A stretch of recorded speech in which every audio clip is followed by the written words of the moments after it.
ഈശോയ്ക്കും 1000 കോടി ഈ ആൾത്താരയിൽ നിന്ന് സാക്ഷ്യം പറയാൻ എന്നെ അനുവദിച്ചതിന് ഞാൻ ആദ്യമായി ഉടമ്പടി എടുത്തത് 29/6/25 ഞാൻ എൻ്റെ മോളുടെ അനുഭവസാക്ഷ്യം പറയാനാണ് ഇവിടെ വന്നിരിക്കുന്നത്.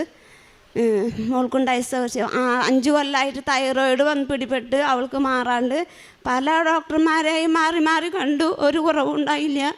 അത് മുഴ മാറിയാണെന്നുണ്ടെങ്കിൽ പ്രത്യേകിച്ച് ഡോക്ടർ കണ്ട് നമുക്ക് ഓപ്പറേഷൻ ചെയ്തെടുക്കാറുണ്ട്. ഇത് കഴുത്തിലാകെ വ്യാപിച്ച് പടർന്ന് തരുന്നത് പോലെയായി ഓപ്പറേഷൻ ചെയ്താലും വീണ്ടും വരുമെന്ന് പറഞ്ഞു. അങ്ങനെ ഇരിക്കുമ്പോൾ പിന്നെ ഹോമിയോ ഡോക്ടറെ കണ്ടു, എന്നിട്ടും ഒരു കുറവുണ്ടായില്ല. അങ്ങനെ അവൾ തയ്ക്കണോടത്തെ തയ്യൽ ക്ലാസ്സിലത്തെ ഒരു ചേച്ചി പറയുക, ഇങ്ങനെ ജീവനോട് പ്രത്യക്ഷപ്പെട്ട ഒരു അമ്മയുണ്ട് ആലപ്പുഴ, അവിടെ പോയി പ്രാർത്ഥിച്ചാൽ മാറുമെന്ന് പറഞ്ഞു. അങ്ങനെ ഇവിടെ വന്ന് ഒരു ദിവസം വന്ന് പ്രാർത്ഥിച്ച് വന്നു പോയി. അപ്പോൾ ഉടമ്പടി എടുക്കാനായിട്ട് എനിക്ക് സാധിച്ചില്ല. പ്രാർത്ഥിച്ച് പോയി പിന്നെ വന്ന് രണ്ടാമത് വന്ന് ഇവിടെ ഉടമ്പടി എടുക്കുക ചെയ്തത്. 26/8/25 വന്ന് ഉടമ്പടി എടുത്തു. അതിൻ്റെ ഫലമായി അവൾക്ക് തൈറോയ്ഡ് കുറയലും അതിന് മുന്നേ തന്നെ തൈറോയ്ഡ് കുറഞ്ഞുണ്ടായി. അങ്ങനെ തൈറോയ്ഡ് മാറി. അങ്ങനെ അതിന് ഞാൻ അമ്മയോട് ഈശോയോട് 1000 നന്ദി പറയുന്നു.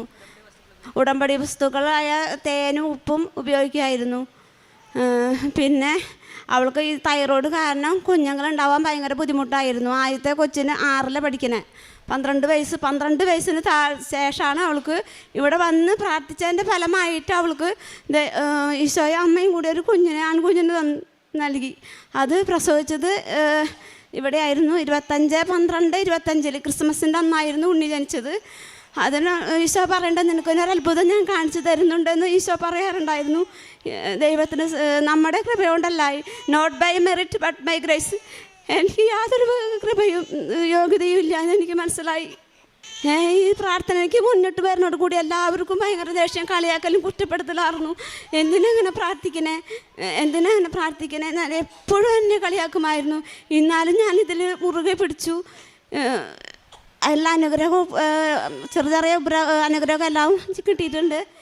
എൻ്റെ ചേട്ടന് പ്രഷർ വന്നിട്ട് വായിലൂടെ മൂക്കിലൂടെ ബ്ലഡ് വരികയും അവിടെ ഹോസ്പിറ്റലിൽ അഡ്മിറ്റ് ആവുകയും ചെയ്തു. ഉടമ്പടി വസ്തുക്കളും ഇതിൻ്റെ ഫലമായി എനിക്കത് സൗഖ്യം പ്രാപിച്ചു. അതിന് ദൈവത്തിന് നന്ദി പറയുന്നു. കാരുണ്യ പ്രവർത്തനമായിട്ട് ഭക്ഷണം കൊടുക്കുമായിരുന്നു. പിന്നെ ഇവിടെ അനാഥാലയത്തിലേക്ക് വസ്ത്രങ്ങളും അങ്ങനെയൊക്കെ ആയിട്ട് കൊടുക്കുമായിരുന്നു. ഇപ്പോൾ ചോറുപതി ഗവൺമെൻറ് ആശുപത്രിയിൽ ചോറുപതി പൊതിഞ്ഞ് അത് കൊടുക്കുമായിരുന്നു. മെഡിക്കൽ കോളേജിലും ഒക്കെ കൊടുക്കുമായിരുന്നു. പിന്നെ അതിനിടയ്ക്ക് മോൾക്ക് കഴിഞ്ഞ മാസം അവൾക്ക് പെട്ടെന്നൊരു നെഞ്ഞുവേദനയും ഇതിലെഴുതാത്തതാ നെഞ്ഞുവേദനയും ഭയങ്കര ബുദ്ധിമുട്ട് വിഷമവും വന്ന് ഇതിപ്പോൾ മരിക്കുമെന്ന അവസ്ഥയായി. ഭയങ്കര കാര്യം എനക്കോല്ലേ മിണ്ടണില്ല, ഒന്നുമില്ല. അങ്ങനെ ഈ അമ്മയുടെ കാശ് രൂപം വെച്ച് പ്രാർത്ഥിച്ചതിൻ്റെ ഫലമായി അതിന് സൗഖ്യം ലഭിച്ചു. എല്ലാത്തിനും ദൈവത്തിനും ഈശോയ്ക്ക് 1000 നന്ദി.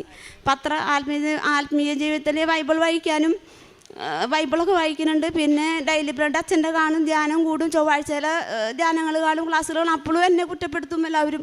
എന്തിനാ എപ്പോഴും ഈ ഫോണിൽ ധ്യാനം കണ്ടുകൊണ്ടിരിക്കുക, എന്തിനാ അങ്ങനെ? എന്നിട്ടും ഞാൻ അത് കേൾക്കാണ്ട് ഞാൻ പ്രാർത്ഥിച്ചു കൊണ്ടിരിക്കും. എൻ്റെ അമ്മ ഈശോയും കൂടെ ഉണ്ടെന്ന് എനിക്ക് നല്ല വിശ്വാസമുണ്ട്. ഇനി പറയാനുള്ളത്, ഞാനൊരു ദിവസം ചോറും കലം ഇങ്ങനെ പൊക്കി അടുക്കളയിൽ നിന്ന് ഇങ്ങോട്ട് വരുമ്പോൾ എൻ്റെ കയ്യിൽ നിന്ന് വഴുക്കി കലം വീണു. പക്ഷേ എനിക്ക് മേലിൽ കൂടി ഒന്നും പോയില്ല. ആ കലം എങ്ങനെയാണ് വന്നതെന്നുള്ള സ്പോട്ടിൽ ഞാൻ മുട്ടുകുത്തി ഇങ്ങനെ നിന്ന് പോയി. എൻ്റെ മേലിൽ കൂടി ഒന്നും അറിഞ്ഞില്ല. എനിക്ക് പൊള്ളലേൽക്കൊന്നും ചെയ്തില്ല. അതിനും ദൈവത്തിനോടും ഈശോയുടെ 1000 നന്ദി പറയുന്നു. നന്ദി, ദൈവസ്തുതി എല്ലാത്തിനും. അവർ എന്നെ വിളിച്ചപേക്ഷിച്ചപ്പോൾ ഞാൻ ഉത്തരമരുളും.